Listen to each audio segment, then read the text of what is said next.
President Bill Clinton and Melania Trump.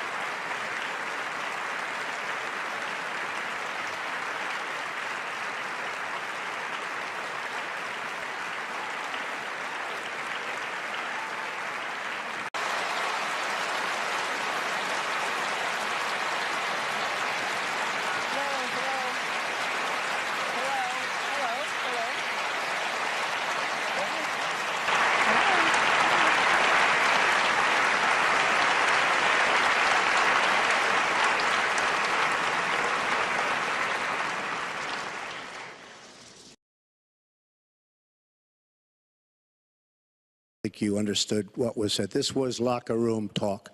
I'm not proud of it. I apologize to my family. I apologize to the American people. Certainly I'm not proud of it, but this is locker room talk. The last presidential debate could have been rated as MA, mature audiences, per TV parental guidelines. Knowing that educators assign viewing the presidential debates as students' homework, do you feel you are modeling appropriate and positive behavior for today's youth? Well, thank you. Are you a teacher? Yes, I think that that's a very good question, because I've heard from lots of teachers and parents about some of their concerns about some of the things that are being said and done in this campaign. And I think it is very important for us to make clear to our children that our country really is great because we're good. And we are going to respect one another, lift each other up. We are going to be looking for ways to celebrate our diversity.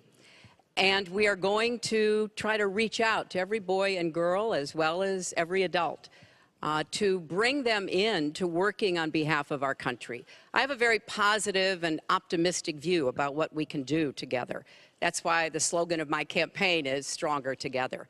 Because I think if we work together, if we overcome the divisiveness that sometimes sets Americans against one another, and instead we make some big goals, and I've set forth some big goals, getting the economy to work for everyone, not just those at the top, making sure that we have the best education system from preschool through college and making it affordable, and so much else. If we set those goals and we go together to try to achieve them, there's nothing, in my opinion, that America can't do. So that's why I hope that we will come together in this campaign. Obviously, I'm hoping to earn your vote. I'm hoping to be elected in November. And I can promise you, I will work with every American. I want to be the president for all Americans, regardless of your political beliefs, where you come from, what you look like, your religion. I want us to heal our country and bring it together, because that's, I think, the best way for us to get the future that our children and our grandchildren deserve. Secretary Clinton, your campaign, Sidney Blumenthal, he's another real winner that you have, and he's the one that got this started along with your campaign manager, and they were on television just 2 weeks ago. She was saying exactly that. So you really owe him an apology. You're the one that sent the pictures around your campaign, sent the pictures around with President Obama in a certain garb. That was long before I was ever involved. So you actually owe an apology. And number two, Michelle Obama. I've gotten to see the commercials that they did on you. And I've gotten to see some of the most vicious commercials I've ever seen of Michelle Obama talking about you, Hillary.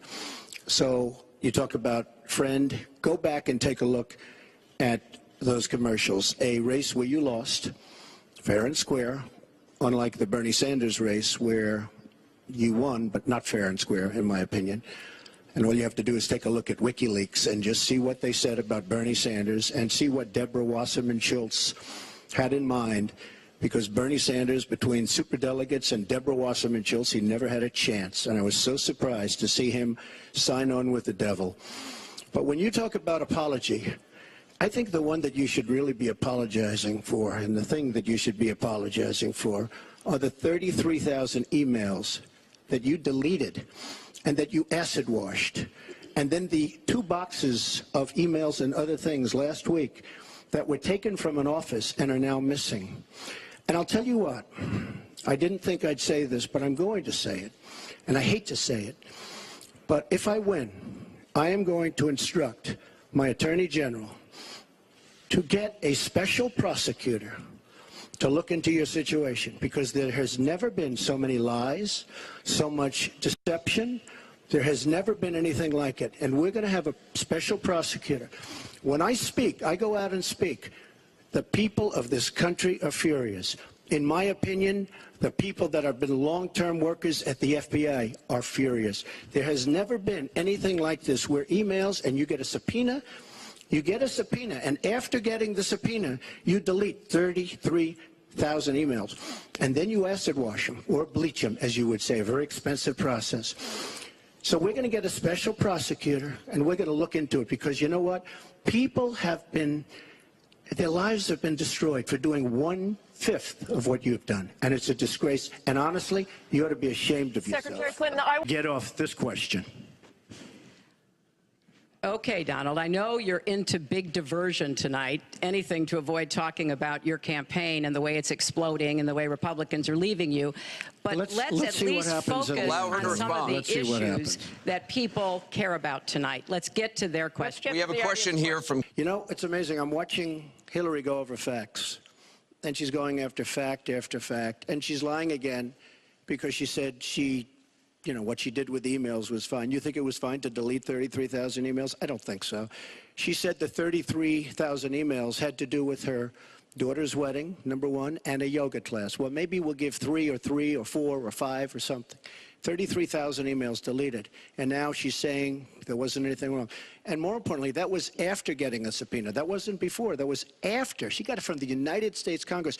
And I'll be honest, I am so disappointed in congressmen, including Republicans, for allowing this to happen. Our Justice Department, where her husband goes onto the back of an airplane for 39 minutes, talks to the Attorney General days before a ruling is going to be made on her case. But for you to say that there was nothing wrong with you deleting 39,000 emails, again, you should be ashamed of yourself. What you did, and this is after getting a subpoena from the United States Congress. We have to move on. Secretary Clinton, you can respond, and then we got to move on. We want to give the audience a chance here. In jail, let alone after getting a subpoena from the United States Secretary Congress. Clinton, What about the other 15,000? Please allow her to respond. She didn't talk while you talked. Yes, that's true. I didn't. And I didn't in the first debate, and I'm going to try not to in this debate, because I'd like to get to the questions that the people have. But Bill Clinton was abusive to women. Hillary Clinton attacked those same women and attacked them viciously. 4 of them here tonight. One of the women, who is a wonderful woman, at 12 years old, was raped at 12. Her client, she represented, got him off, and she's seen laughing on 2 separate occasions, laughing at the girl who was raped. Kathy Shelton, that young woman, is here with us tonight. So don't tell me about words. I apologize for those words. But it is things that people say. But what President Clinton did, he was impeached. He lost his license to practice law. He had to pay an $850,000 fine to one of the women, Paula Jones, who's also here tonight. And I will tell you that when Hillary brings up a point like that, and she talks about words that I said 11 years ago, I think it's disgraceful, and I think she should be ashamed of herself, if you want to know the truth. Everything he just said is absolutely false, but I'm not surprised. Really? In the first debate, the audience needs to calm down here. I told people that it would be impossible to be fact-checking Donald all the time. I'd never get to talk about anything I want to do and how we're going to really make lives better for people. So, once again, go to HillaryClinton.com. We have literally Trump. You can fact check him in real time. Last time at the first debate, we had millions of people fact checking. So I expect we'll have millions more fact checking because, you know, it's just awfully good that someone with the temperament of Donald Trump is not in charge of the law in our country. Yeah, because you'd be in jail. Donald Trump is different. I said starting back in June, that he was not fit to be president and commander-in-chief. And many Republicans and independents have said the same thing. What we all saw and heard on Friday was Donald talking about women, what he thinks about women, what he does to women, and he has said that the video doesn't represent who he is, but I think it's clear to anyone who heard it that it represents exactly who he is, because we've seen this throughout the campaign. We have seen him insult women. We've seen him rate women on their appearance, ranking them from 1 to 10. We've seen him embarrass women on TV and on Twitter. We saw him after the first debate spend nearly a week denigrating a former Miss Universe in the harshest, most personal terms. So, yes, this is who Donald Trump is.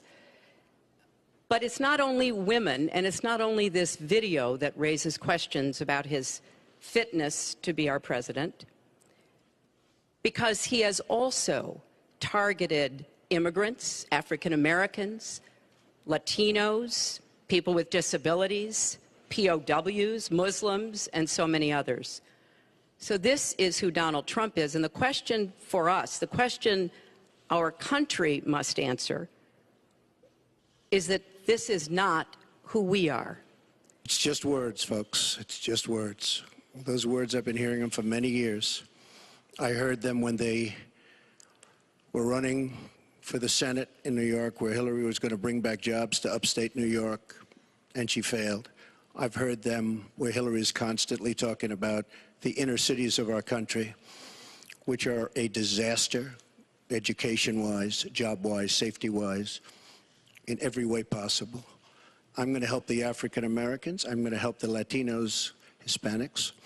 I am going to help the inner cities. She's done a terrible job for the African Americans. She wants their vote, and she does nothing, and then she comes back 4 years later. We saw that firsthand when she was a United States Senator. She campaigned where the primary part of her campaign. I want to get to audience questions and online questions. So she's allowed to do that, but I'm not allowed to respond. You're going to get to respond fair. right now. That sounds fair. There are 3.3 million Muslims in the United States, and I'm one of them. You've mentioned working with Muslim nations, but with Islamophobia on the rise, how will you help people like me deal with the consequences of being labeled as a threat to the country after the election is over? Mr. Trump, you're first. Well, you're right about Islamophobia, and that's a shame. But one thing we have to do is we have to make sure that, because there is a problem. I mean, whether we like it or not, and we can be very politically correct, but whether we like it or not, there is a problem. And we have to be sure that Muslims come in and report when they see something going on. When they see hatred going on, they have to report it. As an example, in San Bernardino, many people saw the bombs all over the apartment of the two people that killed 14 and wounded many, many people. Horribly wounded. They'll never be the same. Muslims have to report the problems when they see them. And, you know, there's always a reason for everything. If they don't do that, it's a very difficult situation for our country. Because you look at Orlando, and you look at San Bernardino, and you look at the World Trade Center, go outside, you look at Paris, look at that horrible, these are radical Islamic terrorists. And she won't even mention the word, and nor will President Obama. He won't use the term radical Islamic terrorism. Now, to solve a problem, you have to be able to state what the problem is, or at least say the name. She won't say the name, and President Obama won't say the name, but the name is there. It's radical Islamic